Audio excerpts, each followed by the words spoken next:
बिस्मिल्लाहिर्रहमानिर्रहीम। अस्सलाम वालेकुम व्यूअर्स, मैं हूं तंजीला रियाज और आप देख रहे हैं मेरे यूट्यूब चैनल। तो आज हम बनाएंगे बहुत ही मज़ेदार, बहुत ही टेस्टी चटखारा बोटी की रेसिपी। यकीन करें खाने में बेहद ही चटपटी सी है, बनाने में बेहद ही आसान है। तो फिर देर किस बात की है, चलते हैं अपनी मज़ेदार सी रेसिपी को बनाना स्टार्ट कर लेते हैं। बिस्मिल्लाहिर्रहमानिर्रहीम। तो मज़ेदार सी बकरा ईद स्पेशल चटखारा बोटी बनाने के लिए देखिए, सबसे पहले यहाँ पर मैंने बीफ ले लिया है और बीफ देखिए यहाँ पर मैंने 500 ग्राम लिया है। अच्छा, आपने बीफ कम या फिर ज्यादा अपनी मर्जी से लेना है। जितनी भी आपने चटखारा बोटी बनानी हो, आप यहाँ पर बीफ की जगह मटन भी ले सकते हो। बीफ के देखिए मैंने ना कुछ इस तरीके के छोटे छोटे जो है वो पीसेस बना लिए हैं, क्योंकि चटखारा बोटी में ज्यादा बड़े जो पीसेस है ना वो इस्तेमाल नहीं किए जाते। तो 500 ग्राम बीफ है, कम या फिर ज्यादा आप कर सकते हो। सबसे पहले हमने इसको लगाने हैं कुछ मसाले। तो मसाला में सबसे पहले शामिल करेंगे हम इसमें कुटी हुई लाल मिर्च शामिल करेंगे आधा टीस्पून, सादे शामिल करेंगे आधा टीस्पून, गरम मसाला पाउडर शामिल करेंगे, खुश्क धनिया का पाउडर 1 टीस्पून, सादे शामिल करेंगे इसमें नमक 1 टीस्पून। अच्छा, नमक और मिर्च ना आप अपने टेस्ट के मुताबिक शामिल कीजिएगा, जितना भी आपको तीखा और नमकीन पसंद हो। तो बस जी, और कुछ नहीं करना। साथ ही शामिल करेंगे एक अदद, यहाँ पर देखिए मेरे पास प्याज है जिसको मैंने रफली सा कट कर लिया है, इस तरीके से शामिल कर देंगे। अच्छा, प्याज भी आपने लाजमी शामिल करनी है, इससे जो फ्लेवर है ना वो बहुत ही कमाल का आएगा। साथ ही 1 लेमन का रस शामिल करेंगे। चलें जी, और कुछ नहीं करना, हल्का सा हम ना इनको मिक्स कर लेते हैं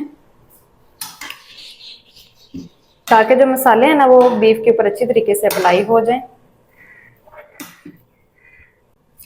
चलें जी, बीफ के ऊपर जो मसाले हैं ना वो अप्लाई हो चुके हैं। तो बस इसको करते हैं साइड पर, जल्दी से ना चूल्हे को करते हैं ऑन और इसका जो अगला स्टेप है ना वो हम शुरू कर लेते हैं। तो देखिए, अब यहाँ पर मैंने एक प्रेशर कुकर ले लिया। सबसे पहले हम क्या करेंगे, इसमें शामिल कर देंगे बीफ जिसको हमने मसाले लगा के रखे हुए थे। चलें जी, शामिल कर देंगे। साथ ही शामिल करेंगे इसमें पानी। तो मसाले वाले बाउल में ही हम पानी शामिल करेंगे। तो जरूरत के मुताबिक हमने पानी शामिल करना है। थोड़ा सा पानी और शामिल कर देते हैं। चलें जी, इतना जो पानी है ना वो काफी है, हल्का सा हम इनको मिक्स कर लेंगे।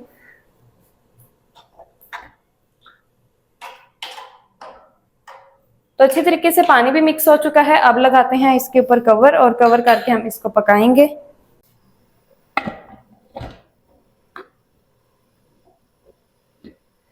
तो देखिए, कवर को अच्छी तरीके से मैंने बंद कर दिया है। अब ना हम इसके ऊपर विसल लगा देते हैं।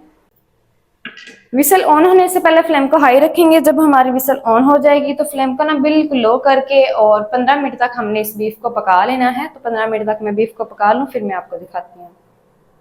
15 मिनट तक प्रेशर देने के बाद कुकर का जो सारा प्रेशर है वो मैंने निकाल दिया है, कवर को हटा दिया है। फ्लेम को ऑन करते हैं। चलें जी, फ्लेम को मैंने ऑन कर दिया है। अब शामिल करेंगे इसमें लहसुन अदरक की पेस्ट। 1 टीस्पून भर के शामिल करेंगे अदरक लहसुन की पेस्ट। और मीडियम फ्लेम पर हमने ये जो पानी है ना इस अच्छी तरीके से खुश्क कर लेना है।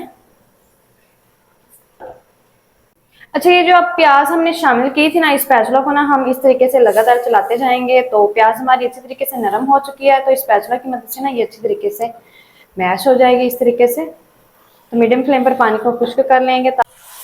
अल्हम्दुलिल्लाह से देखिए, मीडियम फ्लेम पर ना ये जो सारा पानी है ना वो मैंने खुश्क कर लिया है। अब ये देखिए, थोड़ा सा इसके अंदर जो पानी है ना वो रह चुका है। तो फ्लेम को इसी टाइम पर ही ऑफ कर देंगे, क्योंकि अब हमने इसके लिए कोटिंग तैयार करनी है। कोटिंग के लिए हम इसके अंदर कॉर्नफ्लोर शामिल करेंगे। तो ये जो पानी है ना इसकी वजह से कॉर्नफ्लोर अच्छी तरीके से अप्लाई हो जाएगा।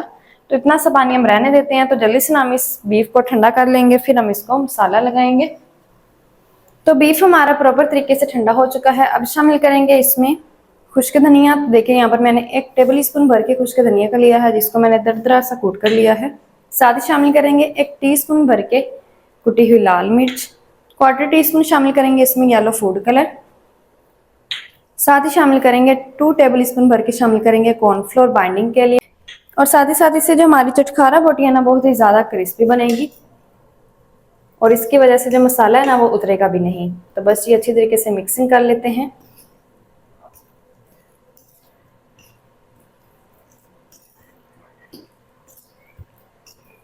तो देखिए, जो हमने पानी थोड़ा सा रहने दिया था ना उसकी वजह से जो मसाला है ना और जो कॉर्नफ्लोर है ना वो अच्छी तरीके से अप्लाई हो चुका है। कोटिंग बहुत ही कमाल की हो चुकी है।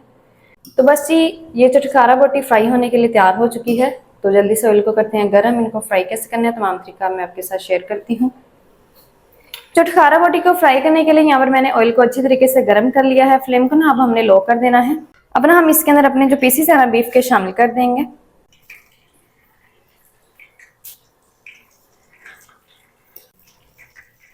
अच्छा, हमने ना इनको शैलो फ्राई करना है, डीप फ्राई भी आप कर सकते हो, जैसा आपको अच्छा लगे आपने इसको फ्राई कर लेना है अलट पलट करते हुए।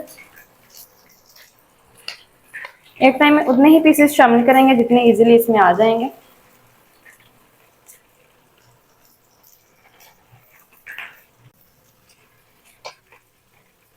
अल्हम्दुलिल्लाह से देखिए जितने पीसेस इजीली इस फ्राइंग पैन में आ चुके हैं उतने मैंने शामिल कर दिए हैं। तो अलट पलट करते हुए मैंने चटखारा बोटी को मजीद 1.5 मिनट तक और फ्राई कर लिया है। अल्हम्दुलिल्लाह से बहुत ही कमाल की जो हमारी चटखारा बोटी फ्राई होकर तैयार हो चुकी है। फ्लेम को ऑफ कर देते हैं और इसको हम बाहर निकाल लेते हैं। तो माशाल्लाह से देखिए कितना प्यारा गोल्डन सा कलर भी इसके ऊपर आ चुका है। इनको हम निकाल लेते हैं और इसी तरीके से जितना भी बैच रह गया सबको हम फ्राई करके तैयार कर लेंगे।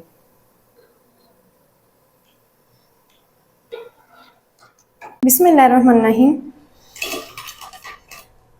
तो माशाल्लाह से देखिए बहुत ही कमाल की अल्हम्दुलिल्लाह से जो हमारी चटखारा बोटियां ना बनकर तैयार हो चुकी है।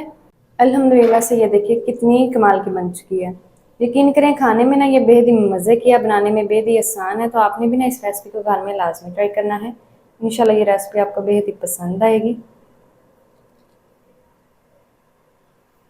तो माशाल्लाह जी ये थी हमारी आज की रेसिपी चटखारा बोटी की। चटखारा बोटी मज़ेदार टेस्टी किस तरीके से बनाई जाती है तमाम तरीका आपके साथ शेयर कर दिया। वीडियो अच्छा लगे तो वीडियो को लाइक और चैनल को आपने लाजमी सब्सक्राइब करना है। मिलते हैं नेक्स्ट वीडियो के साथ, तब तक के लिए अल्लाह हाफिज़।